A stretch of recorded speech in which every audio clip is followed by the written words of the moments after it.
आज हम बात करेंगे क्लास 8 के हिंदी व्याकरण के दूसरे अध्याय के बारे में, जो है वर्ण विचार। तो वर्ण विचार का मतलब ही होता है कि वर्णों की भेद, वर्णों के क्रम, वर्णों का उच्चारण स्थान, वर्णों का रूप, आकार, इन सब पर विचार करना ही वर्ण विचार कहलाता है। अब है, भाषा की सबसे छोटी इकाई ध्वनि होती है, उसी ध्वनि को वर्ण कहते हैं। और भाषा के ज्ञान के लिए सबसे ज़्यादा ज़रूरी है वर्ण का ज्ञान होना। तो अब जो हम चिन्हों के लिखित माध्यम से प्रस्तुत करते हैं उन्हें वर्ण कहते हैं। अब है, माँ है, आ है, ता है, आ है, तो ये माता हो गया, तो ये वर्ण है। अब पा है, ई है, ता है, आ है, तो पिता हो गया। तो इससे स्पष्ट होता है कि प्रत्येक ध्वनि एक वर्ण को दर्शाती है। इस प्रकार वह छोटी से छोटी ध्वनि जिसके खंड ना हो सकें वो वर्ण कहलाता है। और भाषा की सबसे छोटी इकाई वर्ण कहलाती है। ये भी कह सकते हैं, ऐसी ध्वनि जिसके खंड ना हो सकें उसे भी वर्ण कहते हैं। और ऐसी ध्वनि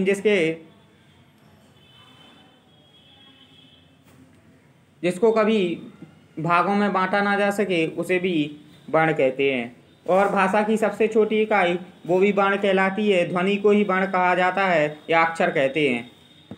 अब है, उदाहरण है इसमें, बच्चे खेलते हैं, आप इसमें देख सकते हैं बच्चे खेलते हैं, तो आप देख सकते हैं इसका उदाहरण है।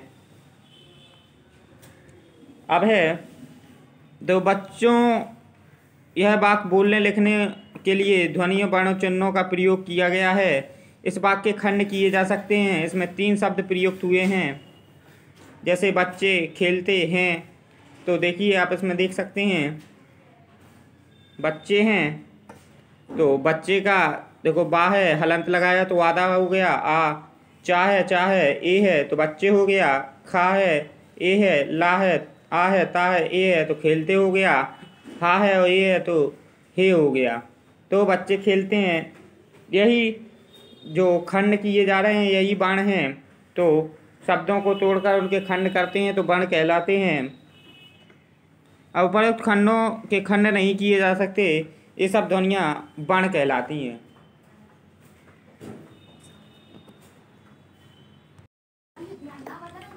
अब वह ध्वनि होती है जिसके खंड नहीं किए जा सकते, तो वह वर्ण कहलाती है। अब इसके आगे चलते हैं, तो वर्णमाला, तो वर्णों का निश्चित क्रम वर्णमाला कहलाता है। ये भी कह सकते हैं कि वर्णों का व्यवस्थित समूह भी वर्णमाला कहलाता है। अब हिंदी वर्णमाला में उच्चारण के आधार पर वर्णों को 2 भागों में बांटा जाता है। पहला होता है स्वर, दूसरा होता है व्यंजन। अब स्वर क्या होता है? तो स्वर वह होता है वे वर्ण जिनका उच्चारण करते समय हमें किसी भी वर्ण या ध्वनि का सहायता नहीं लेनी पड़ती है, उन्हें स्वर कहते हैं। और मुख में वायु बिना रुकावट के निकलती है, उन्हें स्वर कहते हैं। और हिंदी वर्णमाला में केवल 11 स्वर होते हैं। आ, बड़ा, ई, ऊ, ए, ऐ, ओ, औ और ऋ, ये 11 होते हैं।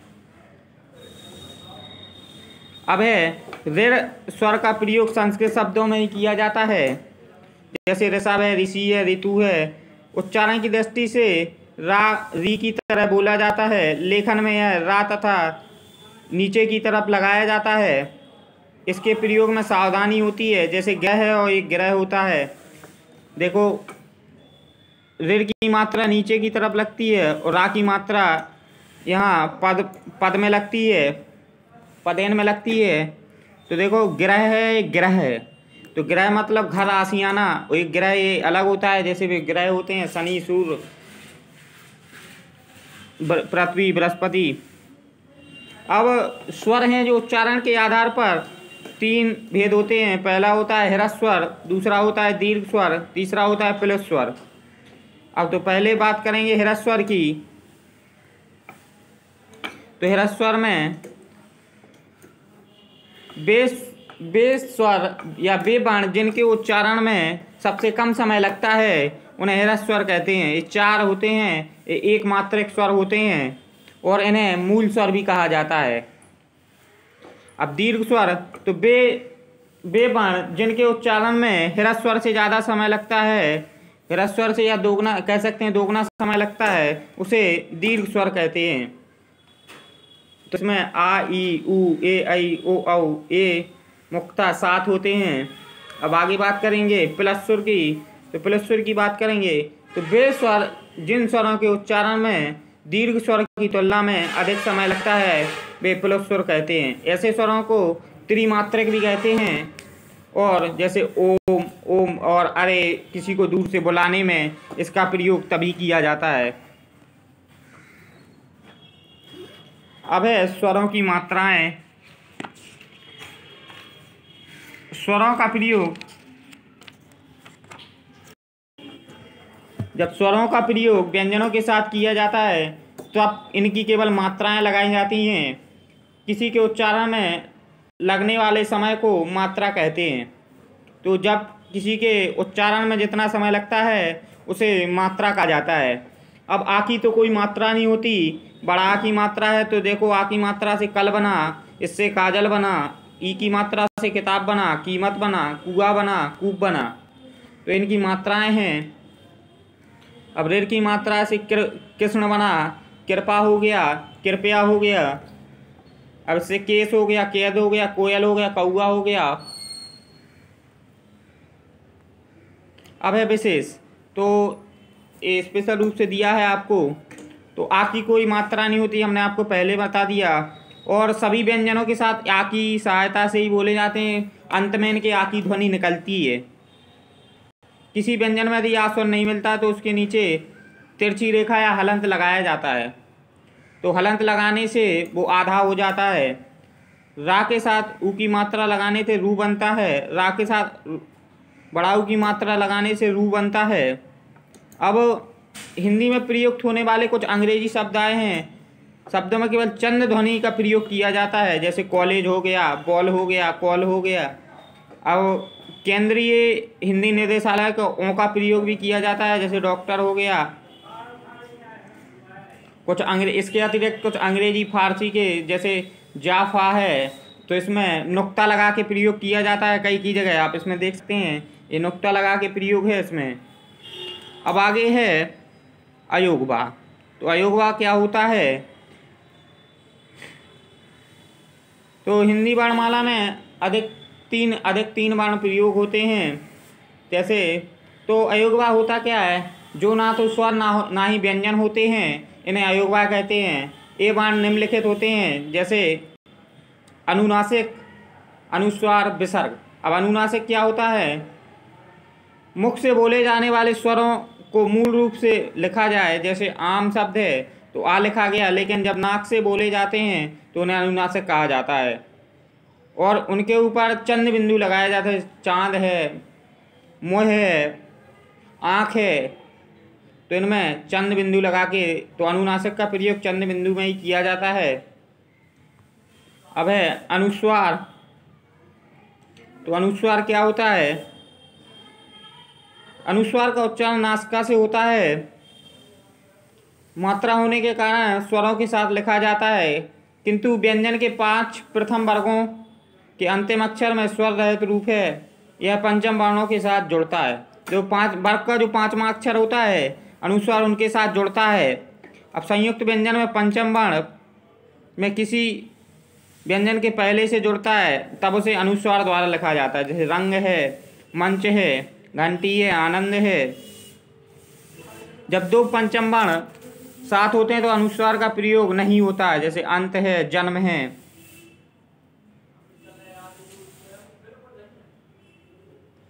अब है सा सा। अब है या वा से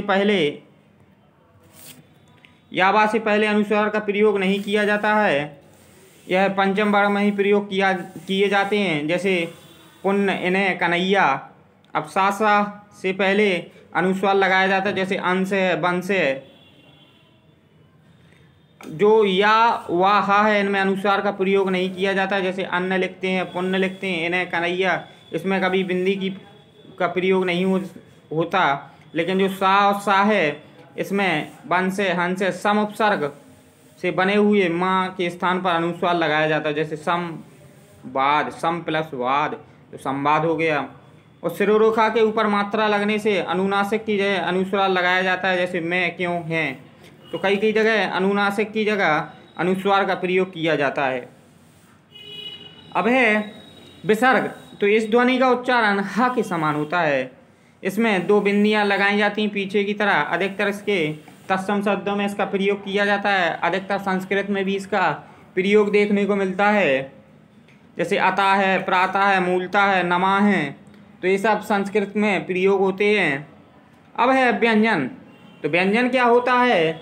वे वर्ण जो किसी की सहायता से बोले जाते हैं उन्हें व्यंजन कहते हैं। या जिन वर्णों के उच्चारण में वायु मुख के अलग अलग स्थानों पर रुककर आती है उन्हें व्यंजन कहते हैं। हिंदी वर्णमाला में कुल 33 व्यंजन होते हैं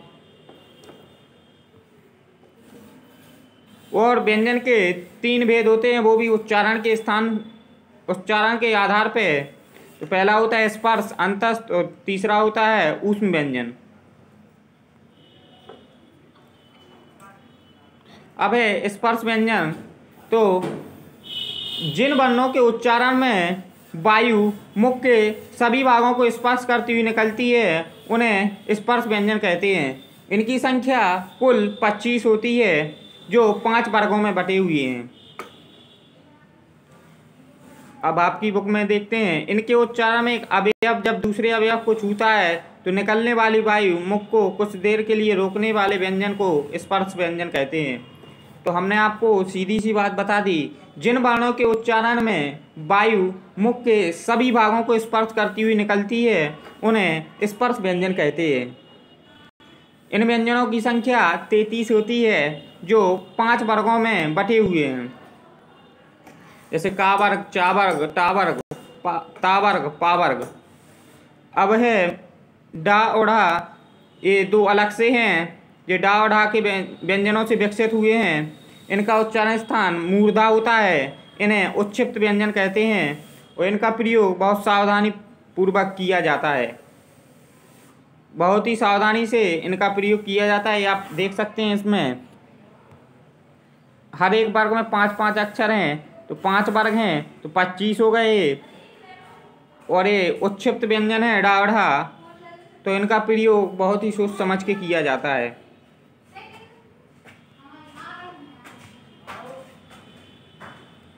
अगला है अंतस्थ व्यंजन। तो वे व्यंजन जो प्राणवायु के अवरोध में स्वर तथा व्यंजन के बीच के ठीक मध्य का समय लगता है उसे अंतस्थ व्यंजन कहा जाता है। और जो व्यंजन होते हैं उनको बोलने पर जब हवा मुख में कम रुकती है तो उन्हें अंतस्थ व्यंजन कहा जाता है। और इसमें 4 होते हैं यार अलावा। तो ये 4 व्यंजन होते हैं अंतस्थ में। जो हम वायु निकलती है मुख से वो स्वर व्यंजन की अपेक्षा कम रुक कर आती है तो उन्हें अंतस्थ व्यंजन कहते हैं। अगला है ऊष्म व्यंजन। होता क्या है ऊष्म व्यंजन? ऊष्म और इसका दूसरा नाम भी है संघर्षी व्यंजन। तो वे वर्ण जिनके उच्चारण में जब रगड़ या संघर्ष पैदा होता है तो उन्हें संघर्षी व्यंजन कहते हैं। या ऐसा भी कह सकते हैं वे व्यंजन जिनको बोलने पर मुख में रगड़ उत्पन्न होती है उन्हें संघर्षी या ऊष्म व्यंजन कहते हैं। या ऐसा भी कह सकते हैं वे व्यंजन जिनको बोलने पर मुख में संघर्ष पैदा होता हो उन्हें ऊष्म व्यंजन कहते हैं। इनकी संख्या 4 होती है शा, शा, हा। अब बाणों के उच्चारण स्थान देखेंगे तो बाणों के उच्चारण स्थान हैं, देखो मुख में अनेक तरह है। जैसे जीभ है, कंठ है, तालु है, मूर्धा है, दंत है, ओष्ठ हैं। किसी भी वर्ण के उच्चारण में जो अवयव विशेष रूप से सक्रिय होते हैं अर्थात जिह्वा मुख के जिस भाग को स्पर्श करती है उन्हें उन वर्गों का उच्चारण स्थान कहते हैं, उन वर्णों का उच्चारण स्थान कहते हैं। अब इस टेबल में देख सकते हैं तो कंठ से क्या क्या बोला जाता है, आ, बड़ा, का वर्ग और हा और विसर्ग। जितने भी विसर्ग होते हैं उनको सभी को कंठ से बोला जाता है। अब तालु है तो तालु से ई, चा वर्ग, या और सा। अब मूर्धा है तो मूर्धा से ऋ, टा वर्ग, राड़ा, ड़ा और सा। दंत से ता वर्ग और ला और सा। ओष्ठ से ऊ, बड़ा ऊ और पा वर्ग। अब नासिका से तो नासिका से पूरे पंचम वर्ण के अक्षर बोले जाते हैं। जो वर्ग के 5वां अक्षर होता है वो सब नासिका से या नाक से बोला जाता है, और उसमें अनुस्वार भी नाक से बोला जाता है। अब कंठ से और तालु से ए और ऐ। कंठ और ओष्ठ से, ओष्ठ का मतलब ओठ से, दंत तो ओ आऊ है, दांत और ओठ से वो आ बोला जाता है। तो ये आपके सामने टेबल हो गई। ये आप देख सकते हैं ये उच्चारण स्थान है, ये इनके बोलने का स्थान है जो बाण बोले जाते हैं। आप देख सकते हैं इनमें कंठ से क्या क्या बोला, तालु से, मूर्धा से, दंत से, ओष्ठ से, नासिका से, कंठ और तालु से, कंठ और ओष्ठ से, दांत और ओठ से। तो ये ओठ है और नासिका का मतलब नाक के स्वर से। तो वर्णमाला के जितने भी पंचम वर्ण हैं, वर्ग के जितने 5वें अक्षर हैं, वो पांचों अक्षर दिए भी हैं, डा है, आ है, णा है, ना है, माँ है, ये सब नाक के स्वर से बोले जाते हैं। आगे है विशेष। अब कुछ उर्दू और फारसी के शुद्ध उच्चारण की दृष्टि से जो वर्ण होते हैं उनके नीचे नुक्ता लगाकर, जैसे का है कयामत, खरबूजा, गैरत, जुल्म, फौरन, लिखने में भी प्रचलन है। इनमें जा फा का उच्चारण स्थान दंतोष्ठ है। का खा गा का उच्चारण स्थान जीभ है, गले के थोड़े नीचे से। आजकल हिंदी में का खा वर्णों के नीचे बिंदु नुक्ता नहीं लगता है, केवल जा फा वर्णों के नीचे नुक्ता लगाया जाता है। देखो हिंदी में का खा गा के नीचे नुक्ता नहीं लगाया, ये सब उर्दू वर्णमाला में लगाया जाता है, और केवल जा फा के नीचे उर्दू वर्णमाला में हिंदी में प्रयोग होने लगा है। अगला है संयुक्त व्यंजन। तो संयुक्त व्यंजन होता क्या है, तो दो या दो से अधिक जब व्यंजन मिलते हैं तो उन्हें संयुक्त व्यंजन कहा जाता है। जब दो व्यंजन मिलते हैं तो इनका रूप भी बदल जाता है। जैसे का और सा है तो छा बन गया, ता और आ है तो त्रा बन गया, जा वा है ज्ञा बन गया, सा और आ है तो सिरा बन गया। तो इसका कक्ष हो गया, दक्ष हो गया, क्षमा हो गया, पत्र हो गया, चित्र हो गया, ज्ञान, विज्ञान, यज्ञ, श्रम, श्रमिक, श्रवण। तो ये इनके प्रयोग हैं, ये संयुक्त व्यंजन होते हैं। संयुक्त व्यंजनों की संख्या 4 होती है। छा है, त्रा है, ज्ञा है, सिरा है। अब है संयुक्त रा के प्रचलित रूप। तो रा के कुछ प्रचलित रूप हैं, उनको देखना है। जब रा का प्रयोग शिरोरेखा के ऊपर की ओर पीछे की तरफ लगाकर किया जाता है तो देख सकते हैं आप, जैसे कर्म है, कार्य है। जब आधे व्यंजन पर रा लगाते हैं तो उनके नीचे लगता है, जैसे क्रम है, राष्ट्र है। अब है द्वित व्यंजन। तो द्वित व्यंजन की बात करें तो जब एक ही व्यंजन 2 बार मिलता है तो उसे द्वित व्यंजन कहते हैं। तावता, तावता, चावचा तो पत्ता, बच्चा, कुत्ता। अब है वर्ण विच्छेद। तो वर्ण विच्छेद क्या होता है, जब किसी शब्द के वर्णों को अलग अलग किया जाता है उन्हें वर्ण विच्छेद कहते हैं। जैसे विद्यालय देख सकते हैं आप, इसमें देखो विद्यालय को उनने वी, दा, या, ला, या, आ, विद्यालय। विज्ञान, बाई, जा, आ, ना, आ, तो ये विज्ञान हो गया। अब आते हैं अभ्यास पे। तो सही के सामने सही के चिन्ह लगाना है। अब है वर्णमाला किसे कहते हैं, तो वर्णों के व्यवस्थित या क्रमबद्ध समूह को वर्णमाला कहते हैं। तो ये सही है आपके में। अब वर्ण भाषा की कैसी इकाई है, तो वर्ण भाषा की सबसे छोटी इकाई होती है, हमने आपको अध्याय में ही बताया है कि सबसे छोटी इकाई वर्ण होती है। अब है इनमें से अनुनासिक स्वर आया है, तो इनमें से अनुनासिक स्वर कोई नहीं है। अब हिंदी भाषा में स्पर्श व्यंजनों की संख्या है, तो स्पर्श व्यंजनों की संख्या 25 होती है।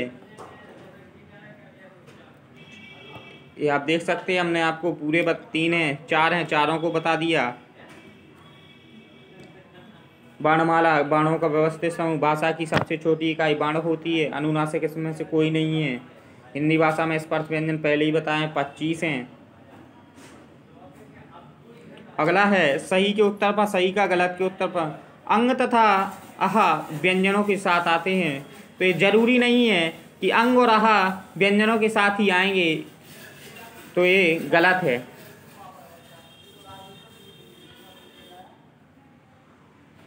पहला वाला गलत है।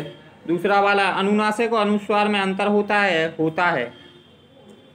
पुलिस स्वरों के उच्चारण में दीर्घ स्वर से अधिक समय लगता है, सही है। बाणों के 3 भेद होते हैं, ये भी गलत है। अब ह्रस्व स्वरों के उच्चारण में दीर्घ स्वर से अधिक समय लगता है, गलत है। आप देख सकते हैं, हमने पहले ही बता दिया आपको। अब है स्वर मूल रूप से भी प्रयोग में होते हैं, सही बात है। स्वर मूल रूप में भी प्रयोग में लाए जाते हैं। अनुनासिक स्वरों का उच्चारण नासिका से किया जाता है, तो जरूर किया, नासिका से किया जाता है अनुनासिक का उच्चारण, सही है। अब है उपयुक्त शीर्षक के अंतर्गत लिखिए, तो स्पर्श व्यंजन लिखना है, तो वाह है, तो ये अंतस्थ में जाएगा। ढा है, तो ये स्पर्श में। का है, ये भी स्पर्श में।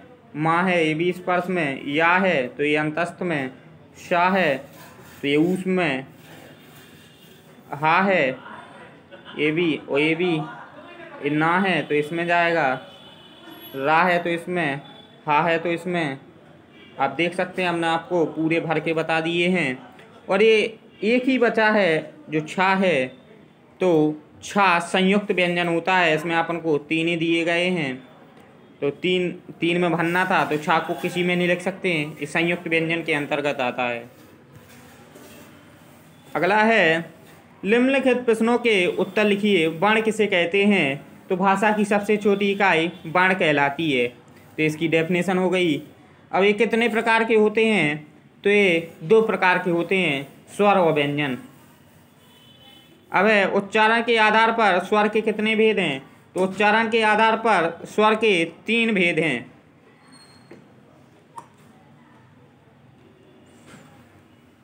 पहला होता है प्लस स्वर, पहला होता है ह्रस्व स्वर, दीर्घ स्वर, प्लस स्वर। अब है अयोगवाय से आप क्या समझते हैं, तो अयोगवाय से हम समझते हैं जो ना तो स्वर होते हैं ना ही व्यंजन होते हैं, वो अयोगवाय कहलाते हैं, जैसे अंग और आहा। संयुक्त व्यंजन किसे कहते हैं, उदाहरण भी लिखिए। तो जब 2 या 2 से अधिक व्यंजन मिलते हैं, तो संयुक्त व्यंजन कहलाते हैं। जब 2 या 2 से अधिक व्यंजन मिलते हैं, तो उन्हें संयुक्त व्यंजन कहते हैं। और संयुक्त व्यंजनों के मिलने पर उनका मूल रूप बदल जाता है। जैसे का और सा है, तो का और सा को मिलाएंगे तो छा बन जाएगा, तो ये इसका उदाहरण है। अब ह्रस्व स्वर और दीर्घ स्वर में अंतर स्पष्ट कीजिए। तो ह्रस्व स्वर 1 मात्रक होते हैं और दीर्घ स्वर 2 मात्रक होते हैं। ह्रस्व स्वर को मूल स्वर भी कहते हैं, और जिनके उच्चारण में सबसे कम समय लगता है उन्हें ह्रस्व स्वर कहते हैं। और दूसरा है दीर्घ स्वर, तो जिनके उच्चारण में ह्रस्व स्वर से 2 गुना समय लगता है उन्हें दीर्घ स्वर कहते हैं। अब संयुक्त आहार के विभिन्न प्रचलित रूपों के एक एक उदाहरण को लिखिए। तो हमने आपको पहले ही बता दिया जो इसका प्रचलित रूप है, जो इसके उदाहरण हैं। तो देखो, ये उदाहरण लिख लें, कर्म है, कार है, क्रम है, राष्ट्र है। तो ये आपका आखिरी था, तो ये आप इसमें लिख सकते क्रम है, राष्ट्र है, कर्म है, कार्य है, ये तमाम प्रकार के हैं रा के रूप। उम्र है, कई लिख सकते हैं आप इसमें उदाहरण, और ये आपका चैप्टर समाप्त होता है। और आपको ज़रूर ये फेयर कॉपी पे करना है, बार बार बोल रहे हैं कि ज़रूर ये फेयर कॉपी पे करना है, और आपको इसको व्हाट्सएप पे भेजना है जो आपने किया है। लेकिन बार बार कहने पर बच्चे कार्य करके नहीं दिखा रहे हैं, तो आपसे बार बार कहा जा रहा है कि आप, क्योंकि जब स्कूल खुलेंगे तो आपका कार्य चेक होगा और ये रिवीजन के आधार पर फिर से पढ़ाए जाएंगे, लेकिन आपको कार्य बार बार करना है। Thank you.